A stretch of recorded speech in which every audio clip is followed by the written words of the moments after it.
Ya, ternyata uh, linear classifier ini bisa direpresentasikan dalam bentuk neural network ya.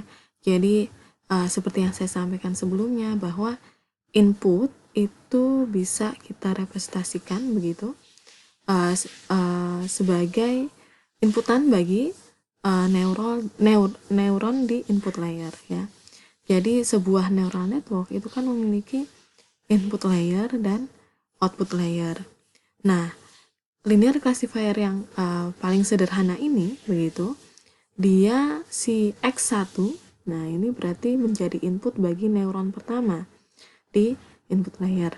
Kemudian X2 itu menjadi input di neuron kedua di input layer. Nah, setelah mendapatkan input yaitu X1 dan X2 yaitu di neuron input, maka kan dilanjutkan ke output layer. Jadi ini arsitektur yang paling sederhana.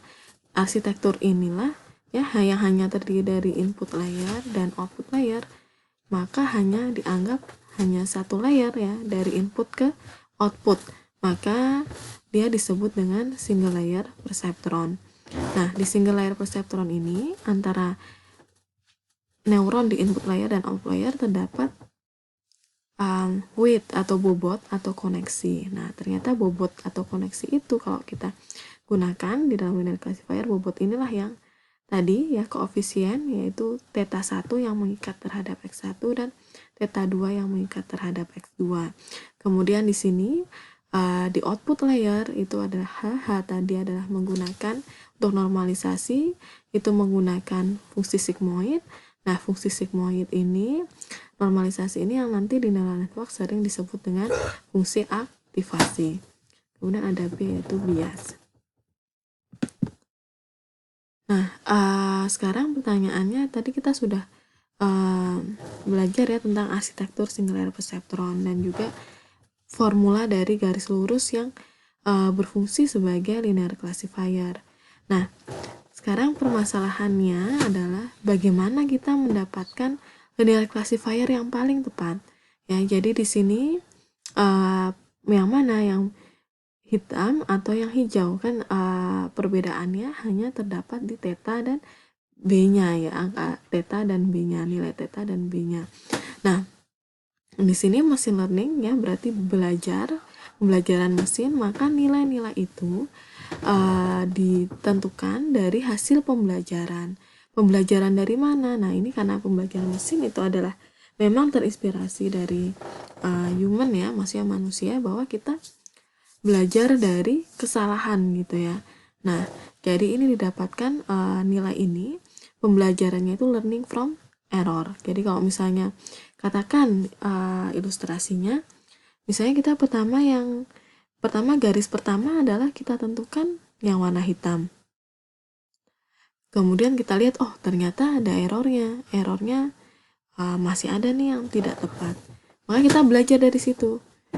Gimana digeser ke kiri atau digeser ke kanan. Akhirnya kita menemukan oh garis yang hijau, ternyata garis yang hijau sudah cukup bagus untuk case ini. Oke. Nah, berarti itulah secara ilustrasi bagaimana belajar dari error, belajar dari kesalahan ya. Oke. Nah, untuk mengetahui kita kan ingin belajar dari error, belajar dari kesalahan itu. Nah, berarti kita harus tahu dulu nih bagaimana cara menghitung atau formula untuk menghitung errornya. Jadi kalau misalnya kita punya garis, punya classifier misalkan yang hitam, dia nilai errornya berapa gitu. Nah, kita komputer ya, jadi kita harus tahu nilai angkanya. Ada formula yang eksak, ada formula yang pasti di situ. Jadi tidak bisa menyampaikan oh ini kurang ke kiri, kurang ke kanan ya. Jadi di situ ada fungsi. Nah, fungsi inilah nanti yang sering disebut dengan error function atau cost function atau loss function. Jadi ini beberapa istilah yang mungkin nanti Anda temui pada saat membaca referensi atau membaca tutorial. Itu ada yang kadang menyebut error function atau cost function atau loss function ya. Nah, ini sama ya. Nah, maka untuk itu kita perlukan pendefinisian yang dimaksud dengan error function dan cost function. Nah, untuk proses untuk classifier atau klasifikasi, ya errornya apa sih? Error itu kan sebenarnya apa? Perbedaan antara hasil prediksi ya dan juga hasil prediksi dengan perbedaan antara hasil prediksi dengan target atau kenyataan gitu ya. Nah, ya, secara konsep seperti itu. Nah, di sini ada algoritma pembelajaran tadi ya. Jadi kita tadi kan learning from error, belajar dari error tadi. Nah, bagaimana belajarnya? Nah, inilah nanti kita akan masuk ke algoritma yang disebut dengan gradient descent ya. Algoritma pembelajaran gradient descent. Nah, tadi kembali lagi apa yang mau dicari? Yang mau dicari adalah nilai theta 1 dan theta 2 dan biasnya ya, B. Yang paling tepat, ya kan, yang paling tepat. Nah, sedangkan nilai X itu semua tidak ada yang diubah gitu, karena X itu kan data ya. Nah, yang kita ubah adalah yang mau kita cari adalah koefisien ya. Koefisien dan nilai biasnya. Koefisiennya seperti tadi yang saya sampaikan, ada theta 1, theta 2 dan bias. Ini untuk data 2 dimensi, ini untuk contoh yang saya berikan. Nanti kalau misalnya datanya lebih dari 2 dimensi, otomatis dimensinya akan semakin besar. Nah, tadi belajar dari error. Nah, belajar dari error ini berarti ada perubahan gitu kan. Berarti theta 1 ya, itu akan berubah nilainya. Jadi awalnya tadi garis pemisahnya yang hitam. Nah, sekarang kan kita belajar dari error supaya bisa tahu nih, bisa mendapatkan yang lebih baik, yaitu yang errornya lebih sedikit ya, atau bahkan errornya tidak ada. Jadi kita ingin menggeser gitu, nah menjadi garis yang berwarna hijau gitu. Nah, berarti di sini garisnya datanya sih tetap, tapi garisnya yang berubah, maka koefisien itu artinya adalah koefisien dan biasnya yang berubah. Nah, ini berubahnya bagaimana? Berubahnya adalah theta 1, yaitu misalnya koefisien untuk X1 tadi ya, theta 1 yang baru, itu adalah theta 1 yang lama dikurangi suatu perubahan kan gitu ya. Jadi dikurangi suatu perubahan. Nah, suatu perubahan inilah yang disebut dengan delta theta 1 gitu ya. Suatu perubahan. Nah, begitu juga dengan theta 2 ya, yaitu theta 2 yang baru ya. Itu adalah theta 2 yang lama dikurangi suatu perubahan ya. Dan begitu juga dengan bias. Nah, sekarang bagaimana ini mencari nilai delta theta 1-nya atau perubahan nilainya. Nah, di sinilah algoritma gradient descent tersebut ya. Nah, biasanya salah satu cost function atau error function yang digunakan adalah square error ya. Square error itu adalah nilai kuadrat dari prediksi. Prediksi ini yang disimbolkan dengan H tadi ya. H itu adalah garis ini. H ini adalah nilai prediksinya dikurangi target begitu ya, target atau kenyataannya. Nah, square error itu berarti perbedaannya dikuadratkan gitu, itu square error. Nah, ini apa yang dimaksud dengan gradient descent? Jadi kita sudah tahu nilai errornya. Nah, kita ingin merubah perubahannya itu sehingga mendekati optimal. Nah, itulah gradient descent. Bagaimana cara mengetahui optimalnya? Yaitu dengan cara mencari nilai diferensialnya, diferensial pertamanya. Nah, di sini misalnya kita menggunakan error functionnya adalah square error, maka kita mencari diferensial atau turunan pertama dari nilai fungsi cost functionnya, sehingga hasilnya adalah 2 ya. Kalau Anda belajar kalkulus itu berarti turunan pertamanya adalah 2 dikali dengan fungsi di dalamnya ya, ini adalah diferensial atau turunan berantai, kemudian diturunkan dari H, fungsi H ini ya. Maka nilai H ini tadi kan sebenarnya adalah nilai sigmoid ya, atau fungsi sigmoid ya. Ini diuraikan jadi G, kemudian X ini diuraikan menjadi theta transpose kali X atau datanya ditambah dengan bias minus target ya. Kemudian sama di sini juga nilai H-nya ya.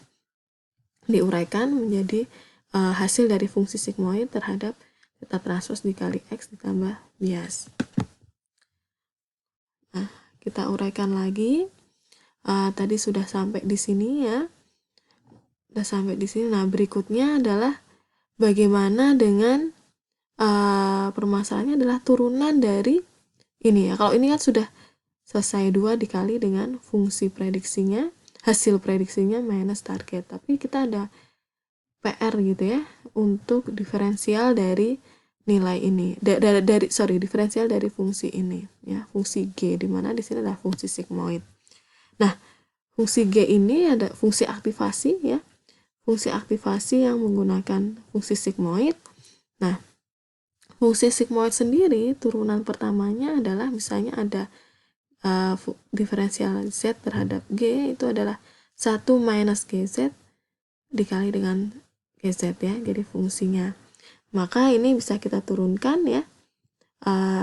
Ini adalah penurunan berantai kembali, yaitu penurunan fungsi DG terhadap theta transpose ya, tadi hasil untuk prediksinya terhadap theta transpose X plus bias, kemudian berantai terhadap fungsinya begitu terhadap theta 1 gitu ya. Jadi ini adalah fungsi berantai karena kita menurunkan terhadap theta 1 gitu. Jadi kan ini berantai. Nah, sesuai dengan fungsi sigmoid, turunan fungsi sigmoidnya kan ini karena fungsi sigmoid maka 1 minus turunannya ya dikali dengan fungsinya. Sedangkan yang sebelah kanan, paling kanan, diturunkan, hasilnya apa? Hasilnya dia diturunkan terhadap theta 1, maka hasilnya X1 gitu. Jadi ini hasil turunan dari fungsi G theta transpose kali X plus bias terhadap theta 1 ya. Kita ingin mencari turunannya. Kalau kita gabungkan semua, maka yang dihasilkan di sini ya, delta theta 1 kita gabungkan tadi, ini delta theta 1 perubahannya sebesar apa? Yaitu 2 dikali G theta transpose kali XI plus B ya, sesuai yang di sini tinggal dipindah saja kan gitu. Nah, ininya kita ambil dari yang bawah ya. Jadi 1 minus hasilnya. Oke. Kalau kita lihat ini rumus semua kan ya. Bagaimana ini maksudnya begitu. Jadi sebenarnya ini sangat simpel gitu ya. Kalau misalnya kita lihat tinjau kembali, maka perubahan dari nilai theta satunya itu adalah 2 ya dikali G theta X E plus B. Ini kan sebenarnya adalah nilai hasil prediksi, kemudian dikurangi target ya, kemudian dikali dengan 1 minus prediksi dikali prediksi dikali dengan X1 ya. Kita bisa melihat. Nah, ini theta 1, maka ini berkorespondensi terhadap X1. Ini adalah hasil prediksi minus target, 1 minus prediksi kali prediksi. Ya, begitu juga dengan delta theta 2 disesuaikan, maka ini juga dikalikan dengan X2. B, karena bias dia tidak punya koefisien, maka dia dikali angka 1, maka tidak dikali nilainya sama, yaitu dikali angka 1. Nah, inilah yang disebut salah satunya gradient descent.